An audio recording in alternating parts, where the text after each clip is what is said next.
The Coquette is the next seductive archetype character that I wanted to go over.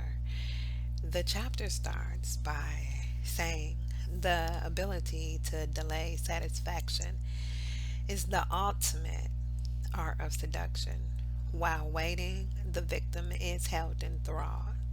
Coquettes are the grand master of the game, orchestrating a back and forth movement between hope and frustration. They bait them with the promise of reward, a hope of physical pleasure, happiness, fame by association, power, all of which, however, proves elusive. Yet, this is only makes their target pursue them more. Coquettes seem totally self sufficient. They do not need you. They seem to say with their narcissistic proves devilishly attractive. You want to conquer them, but they hold all the cards. The strategy of the coquette is never to offer total satisfaction. Intimidate the alternating heat and cold of the coquette, and you will keep your seduced at your heels. This seductive archetype I identified with when I first read through The Art of Seduction.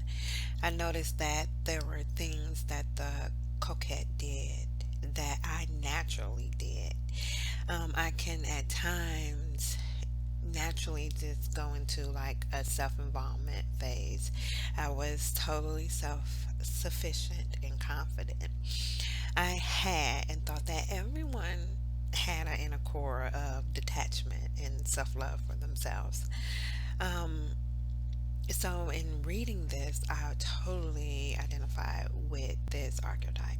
And so I went through, and after I finished the book, I reread this chapter to pick up on things that I can do to enhance and play with what I already did. And it turned out it was seductive, which I didn't know. But so I reread the chapter, and I did it with the mind to enhance myself and things that I can play with within myself. The first was the inner core of detachment and self love. Second, to be excited. Um, this one required a lot of work on my part because of, like I said, I had an inner core of detachment where I can detach very quickly, or where I can like go cold or go quiet very easily. I needed to be able to flip that switch when I wanted to and be, excited, enthusiastic. I get someone excited about myself. The third, the selective withdrawal, and adding that to like a mystery about myself. Having a selective aloofness, emotional distance, and being able just to take a step back from a situation and assess it and see if this is an instance where I should withdraw or if I should be more engaging. Um, the other, which is fourth, the use of heat and coldness.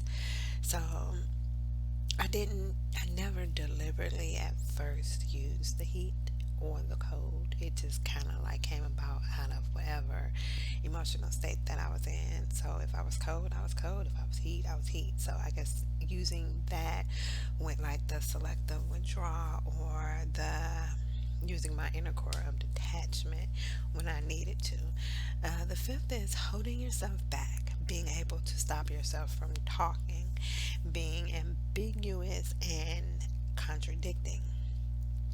Green went on to explain in the book that seduction is a process of drawing people in, making them want to pursue you, and the cold coquette that I was, he was explaining how to like create space by remaining elusive, that by seeming a bit distant or emotionally distant at times, or maybe going silent, that it'll make the other person fill up the space with their words and the heat of their own.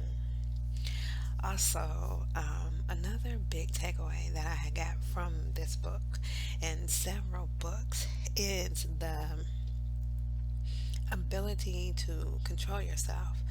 I really picked up on being in control of yourself, being able to stop yourself from talking, being able to just take a step back emotionally, and not just in this book is it an attribute. In several other books it is an attribute, and it was just something that I noticed in a few books that I read, just being able to emotionally take a step back when you're in the middle of a situation.